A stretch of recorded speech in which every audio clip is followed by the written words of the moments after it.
Hello everyone, मेरा नाम है मुकुल और आज हम बात करेंगे कि ये वेब 3.0 क्या है। चलिए स्टार्ट करते हैं। अगर हमें वेब 3.0 को समझना है, वेब 3 को हमें समझना है, तो हमें समझना पड़ेगा कि वेब 1 और वेब 2 क्या है, क्या थे। चलिए स्टार्ट करते हैं। चलिए स्टार्ट करते हैं वेब 1 से। जो गाइस वेब 1 जो था, ये सिर्फ रीड ओनली वेब था। लाइक इन स्टार्टिंग जो दौर में वेबसाइट जो बनती थी वो सिंपल प्लेन टेक्स्ट की वेबसाइट होती थी, ना ही उसमें कोई लाइक कोई पिक्चर और कुछ लाइक इंटरेक्टिव कुछ नहीं होता। सिंपल प्लेन टेक्स्ट होते थे और उसके एक पेज के अंदर जाओगे तो दूसरे पेज का लिंक मिलेगा। ये हाइपर लिंक उसमें एम्बेडेड होते थे एक पेज में, कि एक पेज से दूसरे पेज से रिडायरेक्ट करने वाले जो लिंक उसमें प्रोवाइड होते थे। तो और जो दूसरा पॉइंट है कि जो वेब 1 की जो वेब वगैरह होती थी, उसके अंदर जो वेबसाइट होती थी वो सारी स्टैटिक होती थी, डायनामिक नहीं होती थी। ठीक है, डायनामिक बोले तो लाइक स्टैटिक बोले तो हर किसी को, जो जैसे आजकल हम वेबसाइट खोलते हैं तो कोई भी वेबसाइट खोलें तो वो वेबसाइट का जो कंटेंट दिखाती है वो यूज़र के अकॉर्डिंग कंटेंट दिखाती है, पर्टिकुलर यूज़र के अकॉर्डिंग कंटेंट दिखाती है। जो स्टैटिक वेबसाइट होती है इसमें ऐसा नहीं होता। जो वेबसाइट पे एक कंटेंट डला होगा, जैसा सर्वर में सेव होगा वैसे ही सभी यूज़र को करके दिखाएगी। न किसी हर यूज़र को अलग अलग नहीं, सिर्फ सबको एक जैसा कंटेंट प्रोवाइड करेगी। मैंने सब ये पॉइंट में लिखा है। सो गाइस ये पॉइंट वैसे कहीं पे लिखे नहीं है, मैंने सिर्फ अपने जो पॉइंट आउट करके पॉइंट लिखे हैं। ठीक है गाइस, समझ लेना।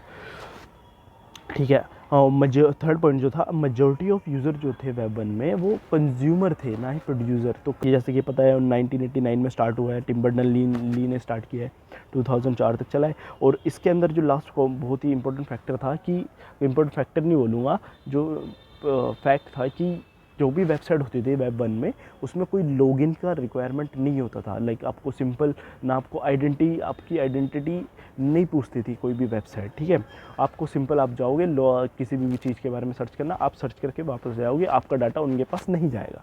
ये होता था वेब 1 पे। अब बात करते हैं वेब 2.0 की। हमें वेब 1 से वेब 2.0 में आने की क्या जरूरत है और वेब 2.0 है क्या। सो गाइज बेसिकली अगर मैं सिंपल से भाषा में बताऊँ, अगर कोई भी आप वेबसाइट पे जाते हो, आजकल कोई भी वेबसाइट पे जाओगे तो उसमें आपको लॉगिन करना पड़ता है, आपको अपने क्रेडेंशियल देने पड़ते हैं, आपको अपनी यूज़र आईडी पासवर्ड देना पड़ता है। ठीक है, सो आपको लाइक उनको अलग अलग टर्म और कंडीशन को अलाउ करना पड़ता है। आपने कभी फ़ोन में मोबाइल में ऐप डाउनलोड करा होगा तो आपको परमिशन एक्सेस करानी पड़ती है हर किसी की, लाइक फॉर कैमरा की और डाटा स्टोरेज वगैरह की। सो गाइस ये होता क्या है कि जो बड़ी बड़ी कंपनियां जो आपसे आपका लॉगिन आईडी लेती हैं, ये सारा जो आपका डाटा लेती है, ये इनके पास जाके स्टोर हो जाता है। ठीक है, और इनके पास स्टोर होने के बाद ये गाइस इसका मिसयूज़ करते हैं।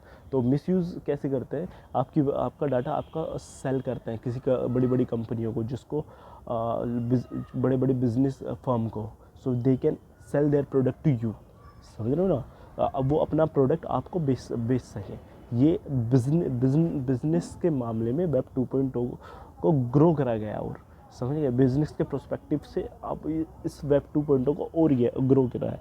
इसमें आपकी लैक ऑफ प्राइवेसी होती है, और इसमें आपके जो वेब ऐप, कोई भी ऐप यूज़ करते हो उसमें आपके क्रेडेंशियल यूज़ होते हैं। ठीक है, और ये 2004 से स्टार्ट हुआ था। का डाटा कंपनियों के पास सेव हो जाता है, इंडिविजुअल कंपनी के पास, जो भी आप यूज़ करोगे हर कंपनी के पास आपका डाटा होगा। ठीक है, ये ही वेब 2.0 है। और इसमें जो लाइक वेब 2.0 के काफ़ी सारे लाइक बेनिफिट भी है, जैसे कि आप हर कोई हर कोई प्रोड्यूसर और हर कोई कंज्यूमर भी बन सकता है। लाइक हर किसी के पास एक्सेस भी है इसका, इंटरनेट का।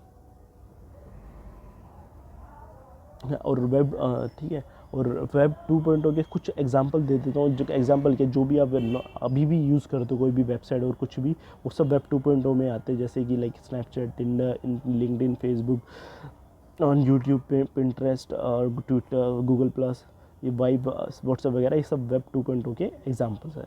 सो गाइस ये सारे वेब 2.0 के ऐप और वेब ऐप वगैरह हैं। 2.0 हमने देखा कि वेब 2.0 में हमें अपने सारी क्रेडेंशियल देने पड़ते हैं, जो कि सारी जो पर्सनल इन्फॉर्मेशन होती है वो अलग अलग कंपनियों के पास जाके सेव हो जाती है। ठीक है, कंपनियों के सर्वर में जाके सेव हो जाती है। तो वेब 3.0 में क्या होगा, ये ऑनलाइन एक इकोसिस्टम होगा जो कि बेस्ड होगा ब्लॉकचेन पे। ठीक है, लाइक आपको अलग अलग आपका जो डाटा होगा, पर्सनल इन्फॉर्मेशन होगी, वो सारी एक ही ब्लॉकचेन पे आपका सेव होगा, किसी को नहीं पता होगा, और कोई उसका कोई सेंटर, ये पब्लिक ओन ब्लॉकचेन होगी, हर किसी के पास उसके पास डाटा होगा। ये पीयर टू पीयर ब्लॉकचेन, अगर आपको नहीं पता तो ब्लॉकचेन एक पीयर टू पीयर नेटवर्क है। इसके ऊपर मैं नेक्स्ट वीडियो होगी, ये ब्लॉकचेन के ऊपर बनाऊंगा। सो गाइज यही है कि वेब 3.0 में, और जो सारा इकोसिस्टम वेब 3 ब्लॉकचेन के ऊपर ही डेवलप होगा, ठीक है। इसमें इंटरमीडिएटरीज रिमूव कर दिए जाएंगे बीच के। जैसे कि एग्जांपल ले लो, आपके बैंक, आपके पेटीएम वॉलेट में कोई पैसे पड़े, आपको अपने फ्रेंड को सेंड करने, तो आप अपने बैंक के थ्रू उसको पेटीएम वॉलेट से सेंड करते हो, ठीक है। और जो कि वेब 3.0 में क्या होगा कि इसमें कोई बैंक नहीं होगा, आप सीधा अपने वॉलेट से क्रिप्टो करेंसी के वो बिटकॉइन क्रिप्टो करेंसी वॉलेट से अपने दोस्त की क्रिप्टो करेंसी वॉलेट पे सेंड कर सकते हो सीधा।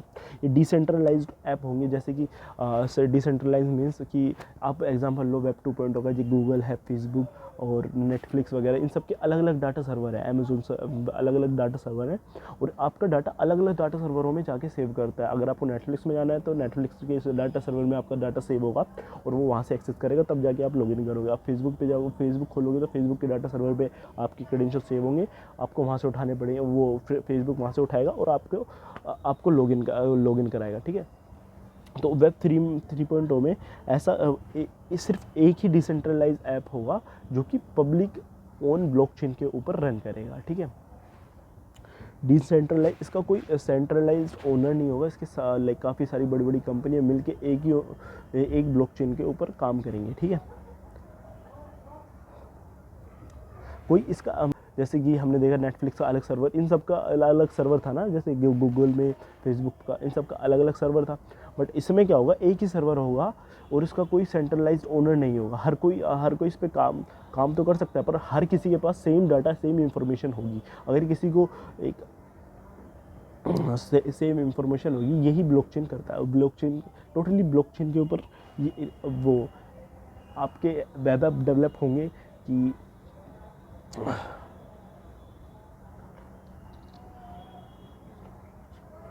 तो मेनली जो वेब 3.0 में आपका जो वेब ऐप होंगे, वेब एप्लीकेशन होंगी, ये सारी आपकी ब्लॉकचेन के ऊपर डेवलप होंगी, जहाँ पर आपकी जो मेन कंसर्न है ब्लॉक 3.0 का, ये आपकी प्राइवेसी को लेकर है कि आपकी प्राइवेसी, आपका डाटा किसी और थर्ड पर्सन को ना जाए, ठीक है। ऐसे काफ़ी सारे वेब ऐप बन चुके हैं, मैं आपको दिखा देता हूँ। वेब 3.0 जहाँ पर आप अपने डाटा सेव जो वेब 3 पे बेस्ड है, जैसे कि डिसेंट्रलाइज एवरीथिंग, ये वेब 3.0 डिसेंट्रलाइज एवरीथिंग। यहाँ पर काफ़ी ये जितने भी ऐप देख रहे हो, ये सारे वेब 3.0 के हैं, ये सारे ब्लॉकचेन के ऊपर डेवलप हुए हैं। जैसे कि सोशल नेटवर्क का आप देख सकते हो, ONG.social है, स्टीम, इमिट, और डिसेंट्रलाइज ब्राउज़र देख सकते हो, ब्रेकर ब्राउज़र और ब्रेव ब्राउज़र काफ़ी पॉपुलर है, और इसका खुद का भी एक टोकन है, क्रिप्टो करेंसी है बैट के नाम से। और लाइक डिसेंट्रलाइज स्टोरेज को देख सकते हो, फाइल कोइन और मेड सेफ, और स्टोरेज जो होती है, जो बड़े बड़े सर्वर होते हैं। इंश्योरेंस एंड बैंकिंग भी देख सकते हो, एवरलेजर और आई गैंग पता नहीं क्या है ये, कैश सेफ शेयर, आई गैंग वगैरह, काफ़ी सारे वेब अब बन चुके हैं, और भी आगे डेवलप होंगे, धीरे धीरे सारा डेवलप होगा। सो गाइस यही था वेब 3.0 और ये वेब 3.0 के कुछ कॉइन है, और इसमें से मैं कुछ कॉइनों में मैंने इन्वेस्ट भी किया हुआ है, जैसे कि फाइल कॉइन होगा, चेन लिंक एंड थेटर नहीं, लाइक ये चेन लिंक और BTT, BitTorrent, Filecoin and Chainlink, इन सब पे मैंने इन्वेस्ट किया है। बट ये कोई फाइनेंशियल वीडियो नहीं है, आप अपना जो इन्वेस्ट करो तो देख भाल के करना, ये मैंने किया है, मैं अपना बता रहा हूँ, मेरे वजह से आप अब मत करने लग जाना। So guys that's it for today's video, see you in the next one guys, bye.